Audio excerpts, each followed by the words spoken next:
Hola a todos y a todas. Este video está siendo grabado como video complementario de repaso y de ayuda para el taller 2, que corresponde a tablas dinámicas. Uno de los primeros puntos que me interesaría tocar con respecto a las tablas dinámicas es la creación. ¿Qué significa una tabla dinámica o cuál es la diferencia entre una tabla dinámica y simplemente trabajar con los datos en bruto como se presentan, eh, como se está presentando ahora en la pantalla? Una de las principales ventajas de tablas dinámicas es el orden en los datos y también la opción de poder graficar sin necesidad de realizar manejos especiales, ya sea con respecto a las columnas o a las filas. Para la creación hay dos formas. La primera y la más común es seleccionando toda la tabla, como en este caso vamos a insertar, luego colocamos tabla dinámica y nos va a aparecer aquí el rango de la tabla, es decir, los datos que recibe por entrada esta tabla dinámica y en donde queremos que aparezca. En este caso, por defecto, siempre nos va a aparecer una hoja de cálculo nueva. En el caso de que no queramos crear una hoja de cálculo para esto, colocamos una hoja de cálculo existente y nos va a preguntar en qué casilla queremos que se retorne. Y por ejemplo, vamos a la hoja de acá y selecciono aquí. Y en ese momento ya se crea la tabla dinámica con todos los campos correspondientes a las celdas que seleccioné. Otra opción, y a mi parecer es más recomendada, es primero crear una tabla. Vamos a cualquier parte de esta tabla, vamos a insertar tabla y en este caso la tabla tiene encabezados. Una vez que está en formato tabla, vamos a insertar tabla dinámica y ahora los datos de entrada, como bien aparece aquí, es tabla. No es la selección de las celdas, sino que se está seleccionando la tabla. ¿Cuál es la ventaja de esta manera con respecto a la anterior? Es que si yo agrego filas, agrego columnas o categorías o elimino datos, ya que estoy modificando dentro de la tabla, automáticamente la tabla dinámica se va a actualizar. En cambio, en el caso de acá, que esta nosotros la habíamos hecho seleccionando las celdas, por ejemplo, estaba seleccionado hasta esta celda de acá o hasta esta columna. Si yo agrego una columna aquí con nuevos datos, no va a aparecer en esta tabla dinámica, porque la entrada para esta tabla fueron celdas. En cambio, si la entrada para esta tabla es una tabla y yo agrego una columna aquí, nueva categoría, al ser una tabla, automáticamente va a aparecer, y voy a probarlo, tabla dinámica, el dato de entrada es una tabla, hoja de cálculo existente, y voy a colocarla acá. ¿Cuál es la ventaja? Por ejemplo, si yo voy a nueva categoría, en este caso no me va a mostrar nada porque no hay ningún dato, pero al momento, como ya vimos, de agregar en este caso una nueva columna, automáticamente la tabla dinámica se actualiza. En cambio en esta, que hayamos seleccionado las celdas, no aparece la nueva categoría que cree. Entonces una ventaja y aquí como recomendación es siempre crear tablas dinámicas a partir de tablas. Hay una diferencia entre tabla y tabla dinámica. Entonces, si la creo a partir de una tabla, como ya vimos, la tabla dinámica se va a actualizar constantemente al momento de modificar, agregando o eliminando datos. Una vez ya tenemos una tabla dinámica creada, voy a utilizar esta, no esta, ya que ya vimos la diferencia. Una de las consultas que más llegaron durante el taller es cómo moverla de casilla, que es una opción que no es como que yo pueda arrastrarla. La mejor opción, a mi parecer, es seleccionando todo esto. Le doy a Command X en el caso de Mac o a Control X en el caso de Windows. Y por ejemplo la quiero pegar aquí. Y ahí se mueve. ¿Ya? Por ejemplo la quiero devolver acá. Esa es la manera de poder mover una tabla dinámica. ¿Ya? Y de poder eliminarla, selecciono todas las casillas que la rodean y le doy a eliminar. ¿Ya? Una vez teniendo eso, voy a trabajar con esta de aquí. ¿En qué se basa una tabla dinámica?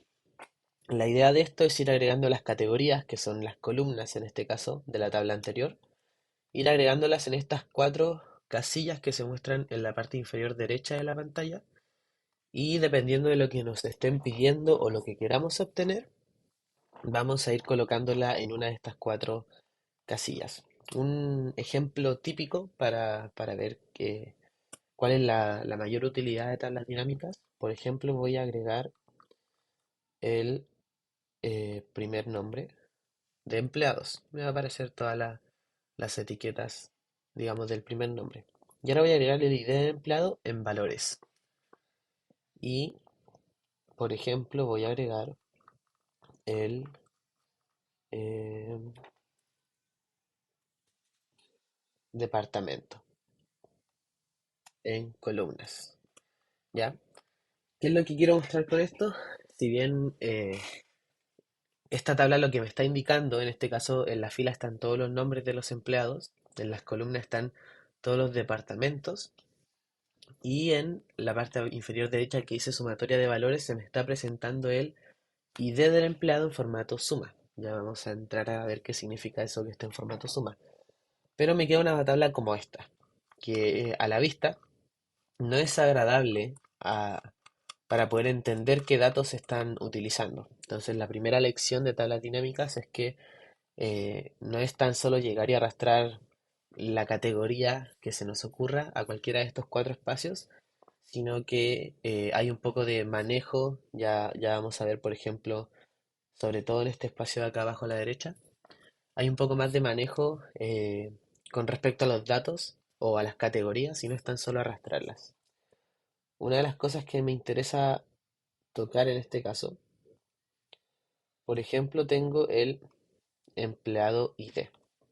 El ID del empleado, si yo voy a la tabla original, lo que me está mostrando es el número del empleado, algo así como el root, es decir, un dígito diferenciador de una fila con la otra. Entonces, si yo, por ejemplo, le agrego en fila, me va a mostrar, en este caso, el ID del empleado. Voy a eliminar esta columna que de momento no la estoy utilizando. Y me va a mostrar toda la lista de IDs de los distintos empleados. Ahora, ¿qué pasa si yo, por ejemplo, ID del empleado la muevo a valores y en filas agrego el departamento? Lo que me está mostrando es la suma de los distintos, o más bien de todos los ID de los empleados por cada departamento, ¿ya? Ahora, lo raro de esto, o lo inconsistente, es que el ID del empleado no está haciendo referencia a un número que yo pueda sumar, sino que es algo así como el root. No tiene sentido que yo lo sume. Por lo tanto, yo quiero tener, por ejemplo, la cantidad de empleados que están en el departamento o en cada departamento.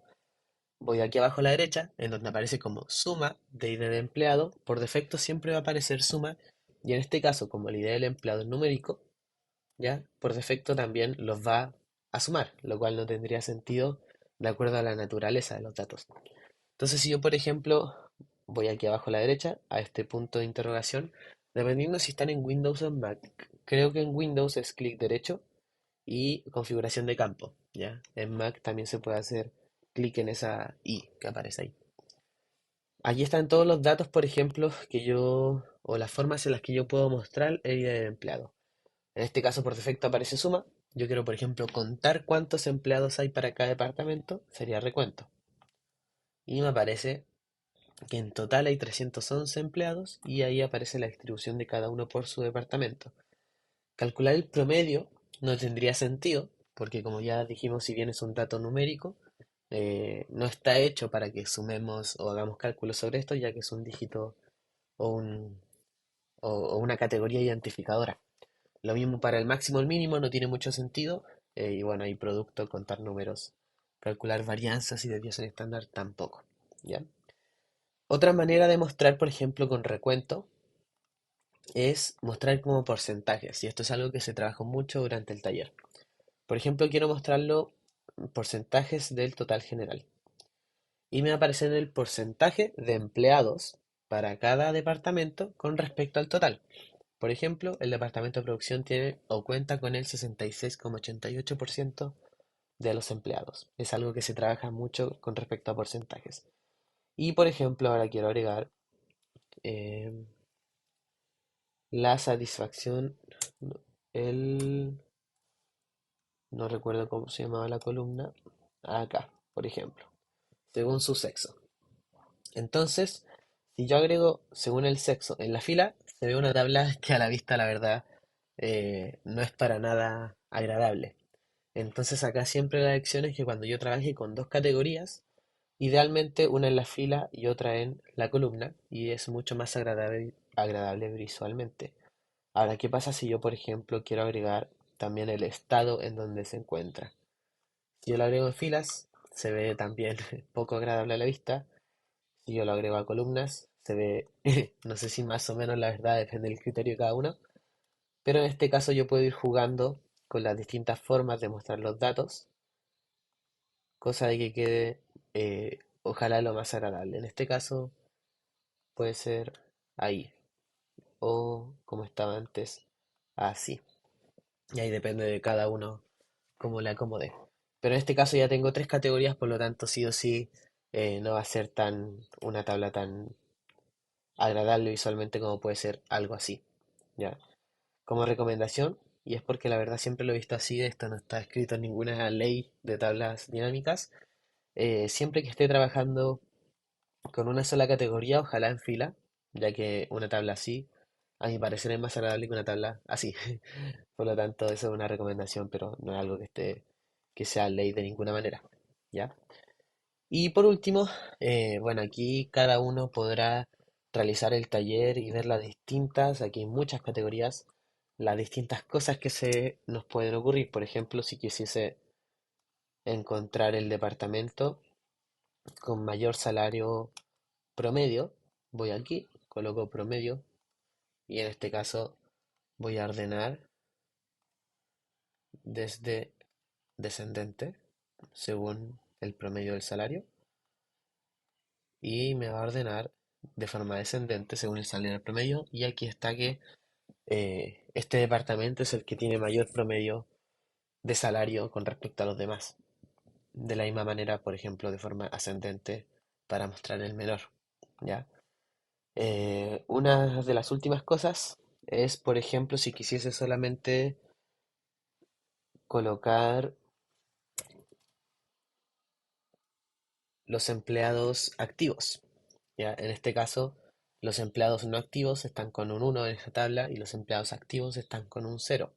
Por lo tanto, si quisiese solamente mostrar, por ejemplo, el promedio del salario con respecto a los activos, esto iría en la parte de filtros. Ya lo que hacen los filtros es, como dice la palabra, filtrar, algo así como lo que hacíamos con funciones de Excel o con manejo de tablas en Excel, y es ir considerando filas según cierto criterio que yo coloque aquí en la parte de filtro.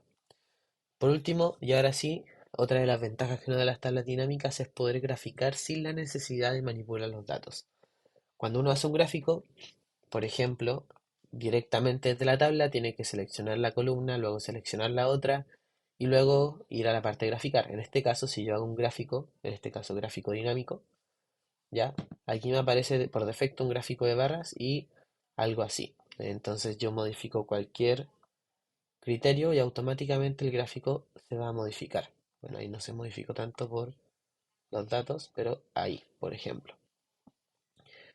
Y otra de las cosas también es poder graficar los distintos tipos de gráficos que nos da, en este caso, tablas dinámicas, ¿ya? Aquí hay un sinfín de funcionalidades. Por ejemplo, aquí en el taller solamente hay 6 preguntas y las últimas 3 son de gráficos, pero aquí les dejamos a ejercicio de cada uno el poder investigar o ver qué cosas también pueden hacer con tablas dinámicas. Ya todo lo que se ha dicho en este video es tan solo la introducción y las ventajas y desventajas de trabajar con tablas comparado a trabajar directamente con los datos en bruto.